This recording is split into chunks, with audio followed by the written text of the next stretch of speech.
बिस्मिल्लाहिर्रहमानिर्रहीम। मैं हूं ज़ाहिद इकबाल, आपका फिजिक्स टीचर। बेटा आज हमने चैप्टर नंबर 2 का topic number 3 scalars and vectors के बारे में डिस्कस करना है। आइए हम बेटा देखते हैं कि हमारे पास स्केलर क्वांटिटीज़ क्या होती हैं और वेक्टर क्वांटिटीज़ क्या होती हैं।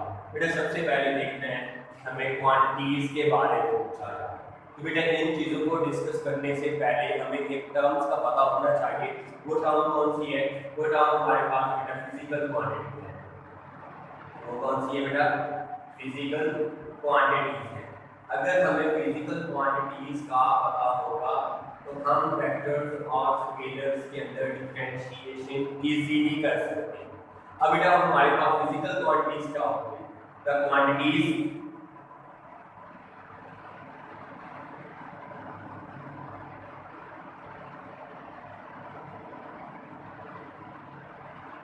which are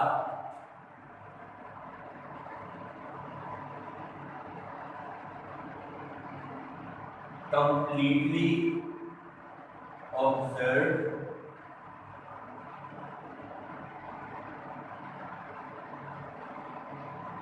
and measured accurately। कि वो तमाम क्वांटिटीज जिनको मुकम्मल तौर पर हम ऑब्जर्व कर सकें और मेजर कर सकें विद एक्यूरेसी रेट के साथ, वो वाली क्वांटिटीज क्या कहलाती हैं? फिजिकल क्वांटिटीज कहलाती हैं। अब बेटा फिजिकल क्वांटिटीज के अगर हम एग्जांपल्स की बात करते हैं, हमारे पास एग्जांपल्स कौन कौन सी होती हैं? अब एग्जांपल्स में हमारे पास सबसे पहले आ जाती है, मैं जिसे कह देता हूँ मास है, लेंथ है, वॉल्यूम है, एरिया है, डिस्टेंस है। ये सारी की सारी जो टर्म्स हैं बेटा, ये सारी की सारी टर्म्स क्या कहलाती हैं? फिजिकल क्वांटिटीज कहलाती हैं। अब फिजिकल क्वांटिटीज तो हमें पता चल गया कि वो क्या होती है, कि वो तमाम क्वांटिटीज हैं जिसको हम मुकम्मल तौर पर ऑब्जर्व कर सकते हैं, मुशाहिदा कर सकते हैं और उसकी फरमाइश कर सकते हैं दुरुस्तगी के साथ। वो क्वांटिटीज क्या कहलाती हैं? फिजिकल क्वांटिटीज कहलाती हैं। अब बेटा फिजिकल क्वांटिटीज को हमने कैटेगराइज करना है दो टाइप्स के अंदर, और वो दो टाइप्स हमारे पास कौन सी है? एक स्केलर क्वांटिटी है और दूसरी हमारे पास कौन सी है? Vector quantity. आइए बेटा हम इसको वन बाय वन डिस्कस करते हैं कि हमारे पास स्केलर क्वांटिटीज क्या होती हैं।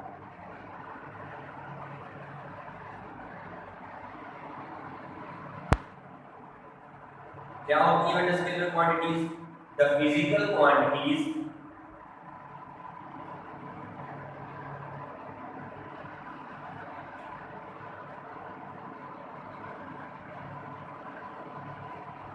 which are completely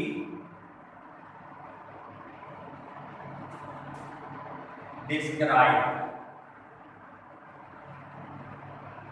by its magnitude are known as scalar quantity। वो तमाम मिकदारें जिसको मुकम्मल तौर पर ज़ाहिर करने के लिए उसकी अददी कीमत की ज़रूरत पड़े, वो वाली मिकदारें क्या कहलाती हैं? स्केलर क्वांटिटीज कहलाती हैं। अब बेटा अगर हम इसके एग्जांपल्स की बात करते हैं, एग्जांपल्स में हमारे पास क्या कुछ आता है इसके अंदर? एग्जांपल में हमारे पास है मास है, लेंथ है, टाइम है, डिस्टेंस है और हमारे पास स्पीड है। ये सारी की सारी क्वांटिटीज जो है वो क्या कहलाती हैं? स्केलर क्वांटिटीज कहलाती हैं। क्या कहलाती है बेटा? स्केलर क्वांटिटीज कहलाती हैं। अब इसके बाद बेटा हमारे पास टर्म आती है कौन सी? वेक्टर क्वांटिटीज की है। अब वेक्टर्स के बारे में क्या आपको इजाफा करना है, कैसे जानते हैं हमारे पास जो क्वांटिटीज होती हैं वेक्टर्स वो कौन सी होती हैं और डिस्क्राइब कैसे करते हैं? अब बेटा थोड़ा सा इसके अंदर इजाफा करना है। The physical quantities which are completely described by its magnitude as well as its direction। कि वो तमाम मिकदारें जिसको मुकम्मल तौर पर ज़ाहिर करने के लिए उसकी मिकदार के साथ साथ उसकी सीमत का भी पता हो, वो वाली मिकदारें क्या कहलाती हैं? वेक्टर्स कहलाती हैं। कैसे डिफाइन करेंगे? the physical quantities which are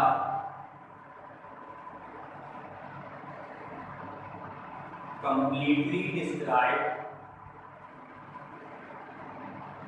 by its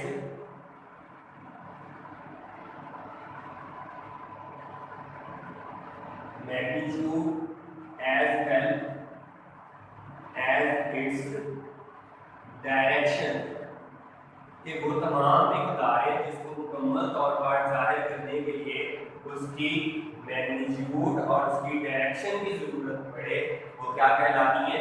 vectors quantities कहलाती है। क्या कहलाती है बेटा? Vector quantity.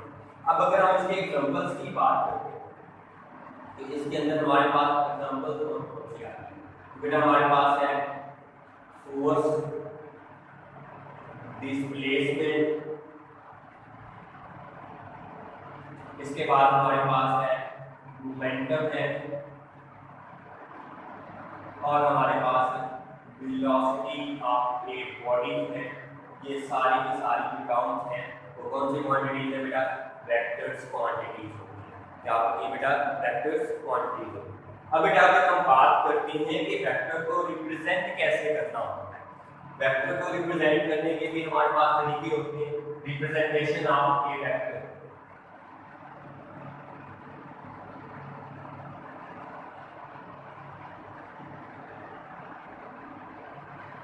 Representation of vectors, कि वेक्टर को रिप्रेजेंट कैसे करना है। अब बेटा इसको रिप्रेजेंट करने के हमारे पास दो मेथड होते हैं। दो कौन कौन से मेथड है? एक हमारे पास होता है सिंबॉलिकल, हम सिंबल्स की मदद से इसको रिप्रेजेंट करते हैं, तो सिंबल्स की फॉर्म में। और बेटा दूसरी हमारे पास इसकी टर्म होती है, वो हमारे पास है ग्राफिकल, ग्राफिकल तरीका होता है। अब बेटा ग्राफिकल या सिंबॉलिकल को हम देखना है कि सिंबॉलिकल मेथड्स क्या होते हैं और ग्राफिकल मेथड्स क्या होते हैं। सिंबल्स का मतलब है हमने कोई भी वेक्टर लेना है, उसकी किसी इलामत के साथ या सिंबल्स के साथ उसको रिप्रेजेंट कर देना होता है, वो क्या कहलाता है? सिंबॉलिकल रिप्रेजेंटेशन कहलाता है। अब बेटा इसके लिए हम दो तरीके इस्तेमाल कर रहे होते हैं। फिर से एक हमारे पास क्या होता है? कैपिटल लेटर्स का इस्तेमाल करते हैं, कैपिटल लेटर्स, या हम इसके लिए क्या इस्तेमाल कर रहे होते हैं? Bold letter.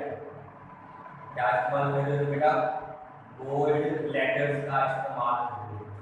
मिसाल के तौर पर ए है, बी है, क्या मैं इसको संभाल कर ए की फॉर्म में लिखूंगा तो मैं इसको क्या करूंगा? बोल्ड फॉर्म में लिखूंगा। इस फॉर्म में लिखूंगा बेटा बोल्ड का, मतलब इसको थोड़ा सा हाइट टाइट कर दूंगा। फिर हमारे पास होता है बेटा by putting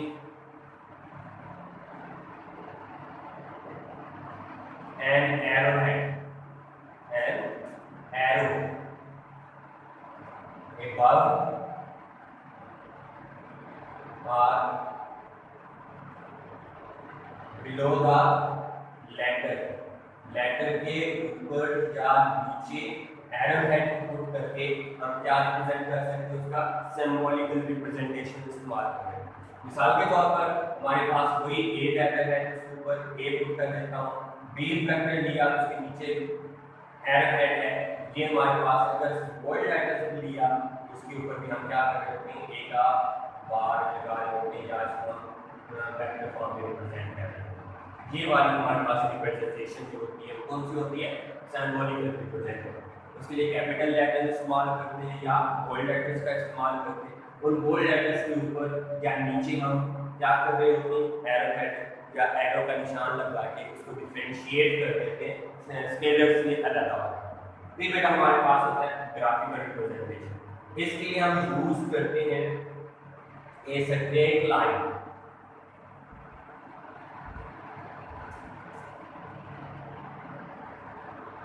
with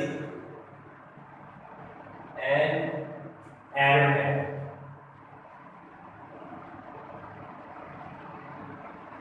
at one end of line, line के एक सिरे के ऊपर अगर हम तीर का निशान या एरो हेड लगा दें तो वो जो वेक्टर्स की रिप्रेजेंटेशन होती है वो कौन सी होती है? Graphical representation. अब बेटा ग्राफिकल रिप्रेजेंटेशन हम जाहिर कैसे कर रहे होते हैं कि अगर हमारे पास क्या चीज़ है, एक स्ट्रेट लाइन है। अब स्ट्रेट लाइन के एक सिरे के ऊपर हमने क्या करना है, तीर का निशान या एरो हेड लगाना है। ये वाली जो रिप्रेजेंटेशन होती है वो क्या कहलाती है? Graphical representation. अब बेटा इसके अंदर हमें पता होना चाहिए कि हमने वेक्टर्स को रिप्रेजेंट करने के लिए बात की थी कि उसके मैग्नीट्यूड हो और साथ में उसकी क्या हो? डायरेक्शन। अब उस तीर के अंदर या एरो के अंदर या लाइन के अंदर हमें कैसे पता चलेगा कि हमारे पास मैग्नीट्यूड क्या चीज़ है और उसकी डायरेक्शन क्या चीज़ है? बेटा हमने देखा कि हमारे पास इस जगह से लेकर इस पॉइंट तक के लिए हमारे पास दरमियान वाला जो मोशन है वो सारी की सारी उसकी क्या कहलाती है? मैग्नीट्यूड कहलाती है। लेकिन जो एरो हेड है वो उसकी क्या रिप्रेजेंट कर रहा होता है? डायरेक्शन को रिप्रेजेंट कर रहा होता है। तो ये वाली हमारे पास टॉपिक हो गया बेटा वेक्टर्स की रिप्रेजेंटेशंस के हवाले से। बेटा आज हमने जो डिस्कस किया वो था स्केलर्स और वेक्टर क्वांटिटी। वेक्टर और स्केलर को डिस्कस करने से पहले हमने बात की फिजिकल क्वांटिटीज की कि वो तमाम क्वांटिटीज जिसको मुकम्मल तौर पर जाहिर करने के लिए जिसको मुकम्मल तौर पर जाहिर किया जाता है उसकी ऑब्जर्वेशन से और उसकी मेजरमेंट से। अब फिर हमने इसकी एग्जांपल दी बेटा, वो क्या क्या था हमारे पास? मास था, लेंथ था, वॉल्यूम है, एरिया है, डिस्टेंस है, फोर्स है, इस तरह के हमारे पास डिफरेंट टर्म्स हैं। फिर बेटा हमने इन्हीं चीज़ों को आपस में डिफरेंशिएट किया दो टर्म्स के अंदर। वो दो क्वांटिटीज कौन सी है? एक स्केलर क्वांटिटीज थी और एक हमारे पास कौन सी है? Vector quantity. अब बेटा स्केलर क्या होती है? Physical quantities which are completely described by its magnitude. वो तमाम मिकदारें जिसको मुकम्मल तौर पर जाहिर करने के लिए उसकी मिकदार की उसकी अददी कीमत की ज़रूरत पड़े वो क्या कहलाती है? Scalar quantity. बेटा इसकी एग्जांपल में क्या आता है? मास है, लेंथ है, टाइम है, डिस्टेंस है और स्पीड है। ये वाली सारी टर्म्स क्या कहलाती है? Scalar quantity.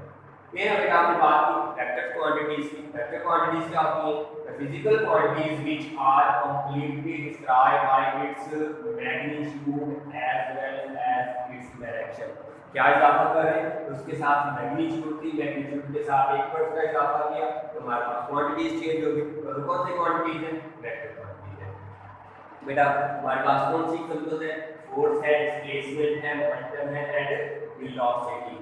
अब बेटा हमने देखा कि हमारे पास वेक्टर क्वांटिटीज थी। वेक्टर क्वांटिटीज को रिप्रेजेंट करने का तरीका होता है वो दो तरीके होते हैं। एक हमारे पास सिंबॉलिकली रिप्रेजेंटेशन होती है और एक हमारे पास वेक्टोरिकली ग्राफिकली होती है। अब बेटा सिंबल्स के लिए अंदर हम स्मॉल लेटर, कैपिटल लेटर या बोल्ड लेटर्स का इस्तेमाल कर रहे होते हैं या उन्हीं स्मॉल लेटर या बोल्ड लेटर्स के ऊपर हम क्या कर रहे होते हैं? ऊपर या नीचे एरो का निशान लगा रहे होते हैं। ये ग्राफिकली है।